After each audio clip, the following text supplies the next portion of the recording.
மாணவ நண்பர்கள் அனைவருக்கும் வணக்கம். நான் உங்கள் பொன்வேல் பாண்டியன், நடப்பு நிகழ்வுகள் ஆசிரியர். இன்றைய தினத்தை நம்ம பார்க்க போகிறது ஜூன் 19ஆம் தேதிக்குரிய தினசரி நடப்பு நிகழ்வுகளின் தொகுப்பு.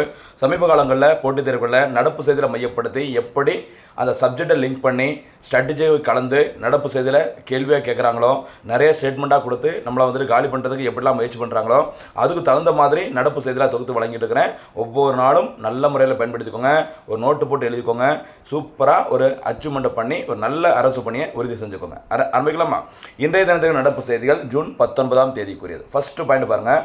அதாவது இன்றைய தினத்துக்கான முதல் ஃபஸ்ட்டு தலைப்பு செய்திகள். ஓகேவா? தலைப்பு சிம்பிளாக கொஞ்சம் பாயிண்ட் தான், தலைப்பு 2-3 தலைப்பு தான். ஆனால் உள்ளே இருக்க அந்த ஒவ்வொரு சிறப்பு அம்சங்களும் அவ்வளோ முக்கியமானது. பாருங்கம்மா, தமிழக ஆளுநர் உரையின் சிறப்பு அம்சங்கள். சரியா? புதிய அரசு பொறுப்பேற்ற பிறகு முதல் முறையாக சட்டமன்ற கூட்டத்தொடர் நடக்குது. அதுக்கு முன்னாடி தமிழக ஆளுநரின் உரை நடைபெறும். அந்த உரையின் சிறப்பு அம்சங்கள் எவை எவை அப்படிங்கிறத பார்க்க போகிறோம். அது முடிச்சுட்டு அப்படியே அதோட சேர்ந்து தமிழ்நாட்டில் அகழ்வு ஆராய்ச்சி பணிகள் நடைபெறும் புதிய இடங்கள். சரி, ஏற்கனவே உள்ள இடங்கள் தான். அதில் அடுத்த கட்ட அந்த அகழ்வாராய்ச்சி பணிகள் நடைபெற உள்ளதுன்னு சொல்லியிருக்கிறாங்க. இதில் ஒரு சில இடங்கள் புதிதாகவும் அறிவிக்கப்பட்டுள்ளது. இதெல்லாம் எந்தெந்த மாவட்டங்களில் இருக்குது அப்படிங்கிறத கிளியராக பார்த்துட்டு அப்படியே ரொம்ப முக்கியமான ஒரு திட்டம் பார்த்தீங்கன்னா PMVBRY திட்டம். அப்படின்னா என்ன, மத்திய அரசு இந்த திட்டத்தை எதுக்கு தொடங்கினாங்க, என்னோட பயனாளிகள் யார் அப்படிங்கிற மாதிரி சூப்பராக டீட்டெயிலாக பார்க்க போகிறோம். ரொம்ப ரொம்ப முக்கியமான திட்டம். சரி, இது ஒரு வேலை வாய்ப்பு திட்டம். ஓகேவா? பாருங்கள், 4வது சரிங்களா சூப்பர் 6 கொஸ்டின்ஸ் வந்துட்டு இறுதியாக நம்ம பார்க்க போகிறோம். சரியாம்மா? இது தலைப்பு செய்திகள். இனிமேல் நம்ம பார்க்க போகிறது பாருங்கள் விரிவான செய்திகள். அதில் தமிழக ஆளுநர் உரையின் சிறப்பு அம்சங்கள். ஓகேவா? பார்த்துக்கோங்கம்மா, உங்களுக்கு தெரிஞ்சிருக்கு, நம்ம ஆல்ரெடி பார்த்துட்டோம். ஓகேவா?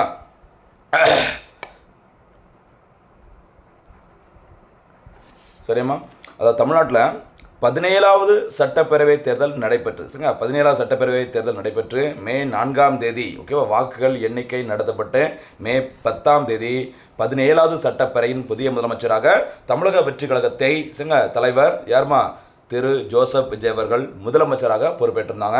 ஓகேவா? அதே தொடர்ந்து தமிழ்நாட்டின் அந்த ஆளுநராக இருப்பவர் யாருன்னு பார்த்தீங்கன்னா உங்களுக்கு தெரிஞ்சிருக்கும், ஆர்லேக்கர் அவர்கள். கேரளாவின் ஆளுநர் ஆர்லேக்கர் அவர்கள் தமிழ்நாட்டுக்கு கூடுதல் பொறுப்பு ஆளுநராக இருக்கிறாங்க. அந்த ஆர்லேக்கர் அவர்கள் இன்றைய தினத்தில் பார்த்தீங்கன்னா ஓகேவா நேற்றைய தினத்தில் பார்த்தீங்கன்னா தமிழ்நாடு சட்டப்பேரவையின் முதல் கூட்டத்தொடரில் உரையாற்றிருக்கிறாங்க. அந்த உரையில் இடம்பெற்றுள்ள முக்கியமான சிறப்பு அம்சங்கள் இவை. எக்ஸாமுக்கு எது தேவையோ அது மட்டும் கொஞ்சம் எடுத்து கொடுத்துருக்கிறேன். நல்ல முறையில் பயன்படுத்திக்கணும். சரியாம்மா? பாருங்கள், ஃபஸ்ட்டு பாயிண்டே நச்சுன்னு கீழடி மற்றும் ஆதிச்சநல்லூருக்கு யுனெஸ்கோவின் உலக பாரம்பரிய சின்ன அங்கீகாரம் பெறுவதற்கு நடவடிக்கைகள் எடுக்கப்படும். சரி, ஒரு இடத்துல பாரம்பரியமாக ஏதோ ஒரு விஷயத்தை செஞ்சுட்டு இருப்போம் ஒரே இடத்துல. அதுக்கு பார்த்தீங்கன்னா யுனெஸ்கோ அமைப்பு இந்த வேர்ல்டு ஹெரிட்டேஜ் சைட் அப்படிங்கிற மாதிரி உலக பாரம்பரிய சின்ன அங்கீகாரம் வழங்குறாங்க. இது வரைக்கும் இந்தியாவில் பார்த்தீங்கன்னா 44 இடங்களுக்கு யுனெஸ்கோ அமைப்பு இந்த உலக பாரம்பரிய நினைவு சின்னம் அப்படிங்கிற மாதிரி இந்த வேர்ல்டு ஹெரிட்டேஜ் சைட்டுக்கான அங்கீகாரத்தை வழங்கியிருக்கிறாங்க. எத்தனை? 44. சரிங்களா? உங்களுக்கான போனஸ் கேள்வி ட்ரை பண்ணி பாருங்கள். தமிழ்நாட்டில் உள்ள யுனெஸ்கோவின் உலக பாரம்பரிய நினைவு சின்னங்கள் எவை? அதே மாதிரி இந்தியாவில் இருக்கிற கடைசி 4 அதாவது 44, 43, 42, 41 கடைசி 4 அந்த வேர்ல்டு ஹெரிட்டேஜ் சைட்ஸ் எவை? அதையும் நீங்கள் கமெண்டில் சொல்லுங்கள். சரியாவா? Okay, super. பாருங்கள், இந்த கீழடி அப்படிங்கிறது சிவகங்கை மாவட்டத்தில் இருக்குது. ஆதிச்சநல்லூர் உங்களுக்கு தெரிஞ்சிருக்கும் தூத்துக்குடி மாவட்டத்தில் அமைந்துள்ளது. இந்த 2 இடங்களையும் உலக பாரம்பரிய சின்ன அங்கீகாரம் பெறுவதற்கு தமிழ்நாடு அரசு நடவடிக்கை எடுக்கப்படும் என்று ஆளுநர் தன்னுடைய உரையில் தெரிவிச்சிருக்கிறாங்க. சரிங்களா? ஓகே, இந்த அமைப்பு யுனெஸ்கோ மறந்துடாது. யுனெஸ்கோட ஹெட் குவார்ட்டர்ஸ் பாரிஸில் இருக்கு, விட்டுறாது. சரியாமா? அடுத்து பார்த்தீங்கன்னா கீழடி, ஆதிச்சநல்லூர், கொடுமணல். கொடுமணல் எங்கே இருக்குது? ஈரோடு. சரி, கொடுமணல். ஓகேவா? ஈரோடு கொடு டுன்னு ஞாபகம் வச்சுக்க மறக்கக்கூடாது. சரிங்களா? அடுத்து மயிலாடும் பாறை கிருஷ்ணகிரி மாவட்டத்தில் அமைந்துள்ளது. சில கிருஷ்ணர் தலையில் மயில் இறகு வச்சுருப்பாங்க. ஓகேவா? மயில் ஆடும் பாறை. மயில் பாறை மேலன்னு ஆடும்போது ஒரு இறகு கீழே விழுந்துருது. அந்த இறகு யார் எடுத்து வச்சிருக்க தலையில்? கிருஷ்ணர். ஓகேவா? லிட்டில் கிருஷ்ணர் ஞாபகம் வச்சு. மயில் ஆடும் பாறை கிருஷ்ணகிரி மாவட்டம்.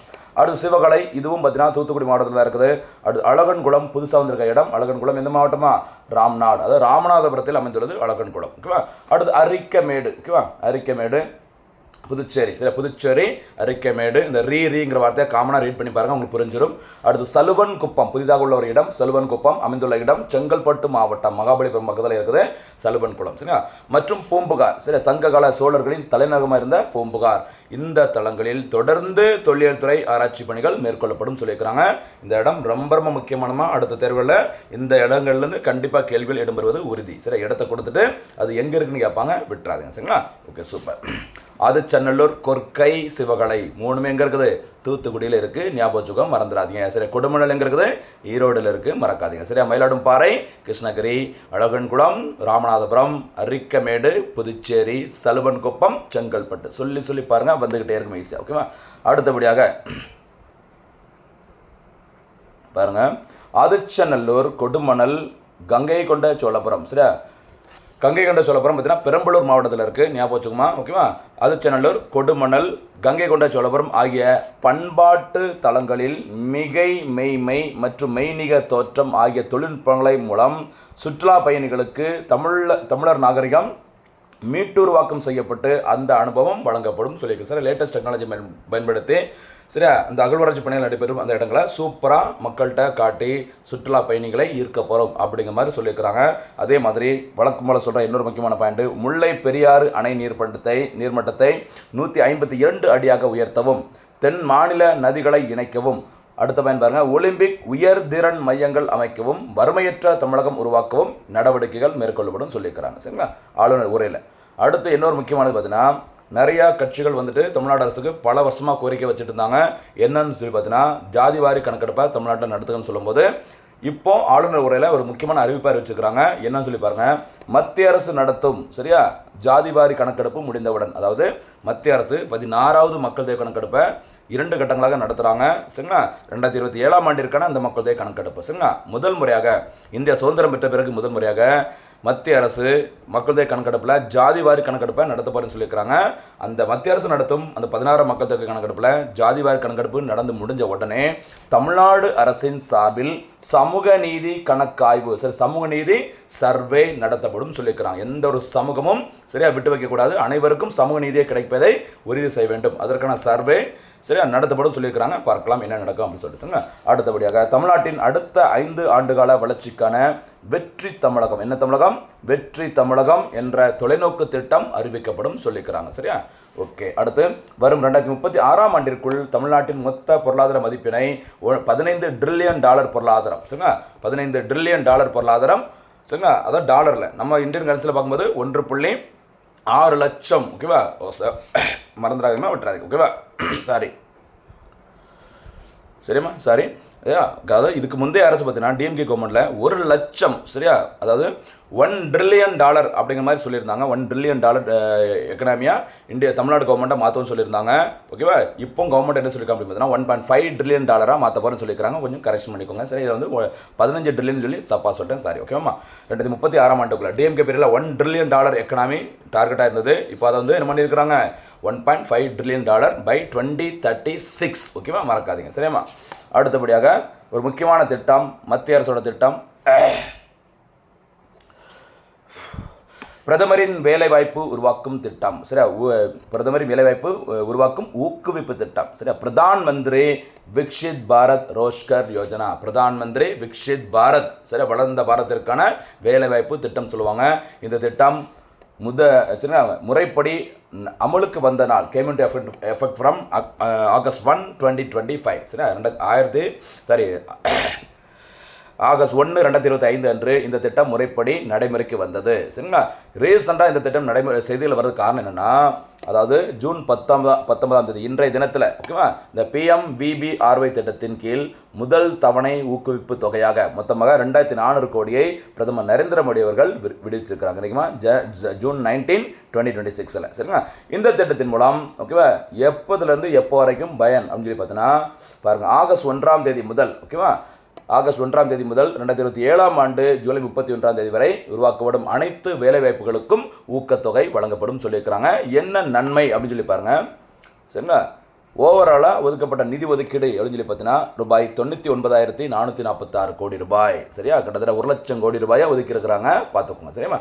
இந்த திட்டத்தின் மூலம் சரிங்களா வேலை கொடுக்குறவங்களுக்கும் ஊக்கத்தொகை வழங்கப்படுகிறது. முதல் முறையாக வேலை வாய்ப்புக்கு சில வேலைக்கு போகிறவங்களுக்கும் ஊக்கத்தொகை வழங்கப்படுகிறது. சரிங்களா? என்ன கண்டிஷன் அப்படின்னு சொல்லி பாருங்கம்மா. இந்த திட்டத்தின் மூலம் தொழிலாளர் வருங்கால வைப்பு நிதிகள், EPF அப்படி சொல்லுவாங்கல்ல, தொழிலாளர் வருங்கால வைப்பு நிதிகள் முதல் முறையாக பதிவு செய்யப்படும் ஊழியர்களுக்கு 1 மாத EPF ஊதியம், அதாவது அந்த EPF ஊதியமானது $15,000 2 தவணைகளாக வழங்கப்படும். சரிங்களா? ஞாபகம், ஃபஸ்ட் டைம் வேலைக்கு போயிட்டு அந்த EPFல முறைப்படி யார் வந்து பதிவு செஞ்சு அந்த EPF ஊதியத்தை யார் வாங்குறாங்களோ பார்த்தீங்கன்னா அவங்களுக்கு ஒரு மாதத்திற்கான அந்த தொகை எவ்வளோ ரூபா? 15,000 ஊக்கத்தொகை வழங்கப்படும். அந்த ஊக்கத்தொகையானது 2 தவணைகளாக வழங்கப்படும் சொல்லியிருக்கிறாங்க. சரிங்களா? வேற என்ன கூடுதல் தகவல்கள் அப்படின்னு சொல்லி பாருங்கம்மா.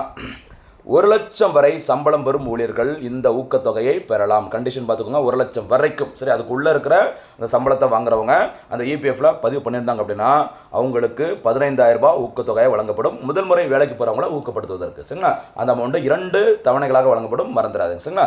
6 மாத பணிக்கு பின், வேலைக்கு சேர்ந்த முதல் 6 மாத பணிக்கு பின் முதல் தவணை ஊக்கத்தொகையும், ஓராண்டு பணிக்கு பிறகு 2வது தவணை ஊக்கத்தொகையும் வழங்கப்படும். சரியா?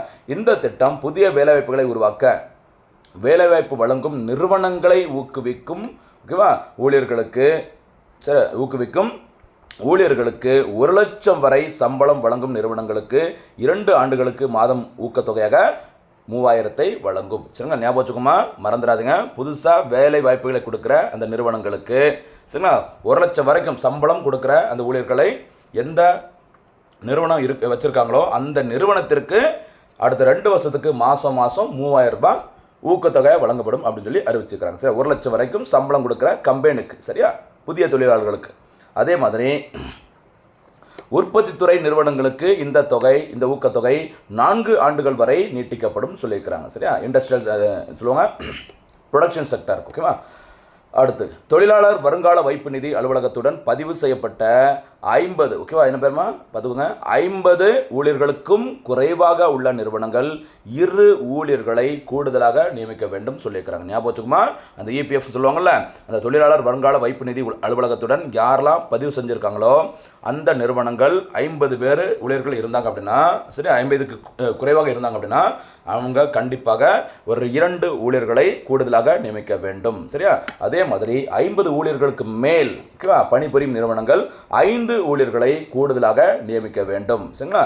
அப்படி அந்த கூடுதல் ஊழியர்களுக்கு ஓகேவா ரூபாய் 10,000 வரை சம்பளம் வழங்கினால் அந்த நிறுவனங்களுக்கு ரூபாய் 1,000 வரை ஊக்கத்தொகை வழங்கப்படும்.